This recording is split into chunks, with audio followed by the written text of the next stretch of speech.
कई बार ना अपना बेस्ट देने के बाद भी, सब कुछ करने के बाद भी वो चीज़ या वो इंसान हमें ज़िंदगी में नहीं मिल रहे होते। हम सब कुछ कर रहे होते हैं, पूरी कोशिश कर रहे होते हैं, फिर भी वो नहीं मिलते। फिर तब हम भगवान के आगे जाते हैं, उनसे रिक्वेस्ट करते हैं, उनसे मांगते हैं कि प्लीज़ भगवान मुझे ये चीज़ चाहिए, प्लीज़ मुझे चाहिए, प्लीज़ किसी भी तरह से मुझे दे दो। हम हाथ जोड़ते हैं, पूजा करते हैं, पाठ करते हैं, हर तरह से उनसे रिक्वेस्ट करते हैं कि प्लीज़ मुझे बस ये दे दो। और फिर कहीं ना कहीं हमें हमारे दिल में इस बात का यकीन होता है, हमें एक विश्वास होता है कि नहीं, मैं इतने शिद्दत से अपने भगवान से ये मांग रहा हूँ, वो हमेशा मेरी बात सुनते हैं, हमेशा जो मैं उनसे चाहता हूँ वो मुझे ला कर देते हैं।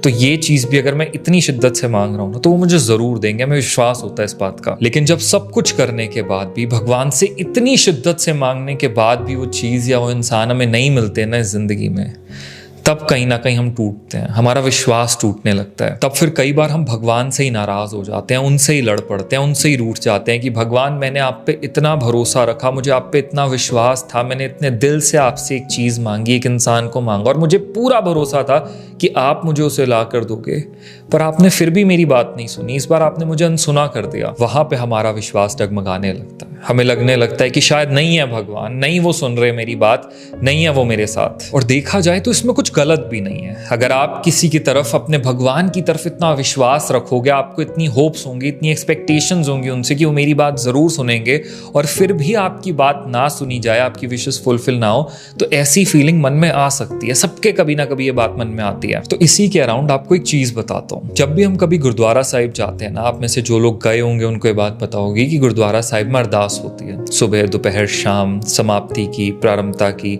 हर बार एक अरदास होती है गुरुद्वारा साहिब में। जब सब लोग खड़े होकर अपने हाथ जोड़ के अपने भगवान को, बाबा जी को थैंक यू कह रहे होते हैं और उनसे अरदास कर रहे होते हैं, यानी रिक्वेस्ट कर रहे होते हैं, हमारे मन में जो कुछ भी है, हम जो कुछ भी उनसे चाहते हैं, उन्हें कहना चाहते हैं, उनसे पाना चाहते हैं, हम उनके आगे अरदास करते हैं कि बाबा जी प्लीज़ ये सब कुछ मुझे चाहिए, मेरी ज़िंदगी में मेरा एक काम हो जाए, मेरा ये दुख कट जाए, मेरी ज़िंदगी में ये हो जाए, ऐसा हो जाए। हम सब उस अरदास में उनसे मांगते हैं कहीं ना कहीं। तो जब सब अरदास कर चुके होते हैं ना, सब अपने मन की बात बाबा जी से कह चुके होते हैं, तो अगर आप बहुत ध्यान से सुनो तो वहाँ जो ग्रंथी जी होते हैं, जो अरदास कर रहे होते हैं, वो एक लाइन कहते हैं ड्यूरिंग द एंड। वो कहते हैं कि जी साध संगत दी बेनती गुरमत अनुसार संपूर्ण करनी। तो इस लाइन का मतलब क्या है? तो इसमें वो जो ग्रंथी जी होते हैं, जो अरदास कर रहे होते हैं, वो बाबा जी से कहते हैं कि बाबा जी जितनी भी यहाँ पे आपकी साध संगत है, जितने भी लोग यहाँ खड़े हैं, उन सब ने अपने मन की बात आपसे कही, बहुत सी चीज़ें आपसे मांगी, उन सब की बहुत सी इच्छाएं हैं, पर आप गुरमत अनुसार, यानी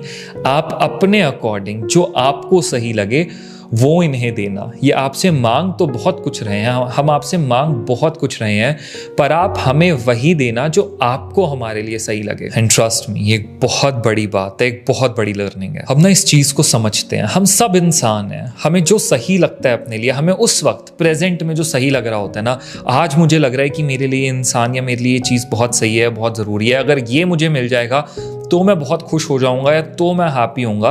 वो हमारा अपना, वो हमारी सोच है, वो हमारी कॉन्शियस है जो इस वक्त प्रेजेंट को देखकर चल रही है। हम सिर्फ अभी अपने प्रेजेंट के डेटा पे, अभी के लिए जो हमें सब सही लग रहा है, हम उसके अकॉर्डिंग मांगते हैं। पर वो जो भगवान है ना, उन्हें आज का ही नहीं, उन्हें हर चीज़ का पता है, उन्हें आगे का भी पता है, पहले का भी पता है, उन्हें सब पता है। उन्हें पता है कि आज शायद ये इंसान जो अपने लिए मांग रहा है, वो हो सकता है अभी इसे अच्छा लग रहा हो या अभी इसे अट्रैक्ट कर रहा हो, पर आगे इसके लिए वो सही नहीं है, या आगे इसी चीज़ की वजह से इंसान परेशान हो सकता है, तो मैं इसको अभी वो नहीं देता। तो उस वक्त आपके भगवान आपको वो चीज़ ना देकर भी आपको एक तरह से प्रोटेक्ट ही कर रहे होते हैं। अब इसको ना एक और बहुत छोटे से एग्जाम्पल से समझो। एक बहुत छोटा सा बच्चा होता है जो ना अभी कुछ नहीं जानता, 2-2.5 साल का बच्चा है, उसे नहीं पता उसके लिए कौन सी चीज़ सही है, कौन सी चीज़ सही नहीं है। वो घर के कोने में एक चाकू पड़ा हुआ देख लेता है, स्टील का चाकू जो बहुत चमक रहा है, नया चाकू जिसकी धार बहुत शार्प है और वो चमक रही है धार। उस बच्चे को ना वो चाकू अच्छा लगने लगता है और वो बच्चा क्रॉल करते करते उस चाकू की तरफ जाना चाहता है, उसे अपने हाथ में पकड़ने के लिए। पर वहीं पे उस रूम में उस बच्चे के जो फादर हैं, उस बच्चे के जो पिता हैं, उन्हें पता है कि वो चाकू उस बच्चे के लिए डेंजरस है। उन्हें पता है कि अगर मेरा बच्चा इस चाकू को अपने हाथ में पकड़ लेगा तो उसका हाथ कट सकता है, इसको खून आ सकता है।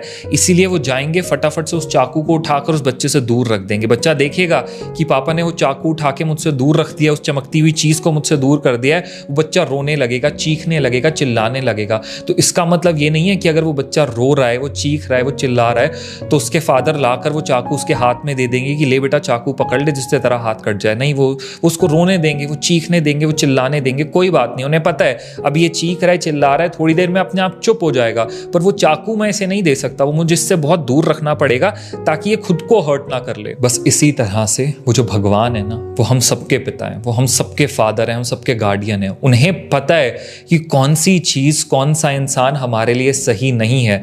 हम उनके लिए बच्चे हैं, हमें शायद नहीं पता कि आज ये इंसान, आज ये चीज जो मुझे बहुत अच्छी लग रही है, आगे जाकर मुझे कितना हार्म कर सकती है, कितना हर्ट कर सकती है, हमें इस बात का नहीं पता। पर क्योंकि वो हमारे भी पिता हैं, वो परमेश्वर हैं, उनको अच्छे से पता है कि आज अगर मैंने इस इंसान को ये चीज दे दी तो शायद कुछ वक्त के लिए तो ये खुश हो जाए, पर आगे जाके ये बहुत रोने वाला है और मैं नहीं चाहता आगे जाकर ये हर्ट हो, आगे जाकर ये रोए, इसलिए मैं इसको दूंगा ही नहीं। बस इसीलिए कई बार ऐसा होता है कि कोई चीज या कोई इंसान जो हम भगवान से इतनी शिद्दत से मांग रहे होते हैं, हाथ जोड़ रहे होते हैं, रिक्वेस्ट कर रहे होते हैं, वो फिर भी हमें नहीं देते, वो सब इग्नोर कर देते हैं। वो जानते हैं कि अगर वो हमें नहीं देंगे तो हम रोएंगे, चीखेंगे, चिल्लाएंगे, अपने भगवान से नाराज हो जाएंगे, लेकिन उन्हें सब मंजूर होता है। भगवान कहते हैं कोई बात नहीं, आज तुझे मुझसे नाराज होना है, नाराज हो जा, 4 दिन मुझसे बात नहीं करनी मत कर, मंदिर नहीं आना मत आ, बस हो जा तू मुझसे नाराज, कोई बात नहीं। क्योंकि वो जानते हैं कि फिर एक दिन ऐसा भी जरूर आएगा जब आगे हमें बात समझ में आएगी कि हाँ वो चीज मेरे लिए कितनी गलत थी, वो चीज मेरे लिए सही नहीं थी, इसीलिए मेरे भगवान ने नहीं दी। उस दिन हमें रियलाइजेशन होगा और खुद हम जाकर अपने भगवान से कहेंगे कि थैंक यू सो मच। उस वक्त मेरे इतने जिद करने पर भी, मेरे इतने रोने पर, मेरे मांगने पर भी आपने मुझे वो चीज़ जो नहीं दी ना, वो इंसान जो मुझे नहीं दिया, आपने किसी ना किसी तरह मुझे बचा लिया, इसलिए थैंक यू सो मच। तो बस इसीलिए आज अगर पूरी शिद्दत से मांगने पर भी आपको कोई चीज़ या कोई इंसान जिंदगी में नहीं मिल रहा ना, सब कुछ करने के बाद भी, पूरे एफर्ट्स लगाने के बाद भी अगर आपको कुछ नहीं मिल रहा, तो भगवान से ना नाराज मत होना। समझ जाना कि इसी में कहीं ना कहीं आपका भला है, इसी में कहीं ना कोई अच्छाई है, बस इसीलिए भगवान आपको वो नहीं दे रहे।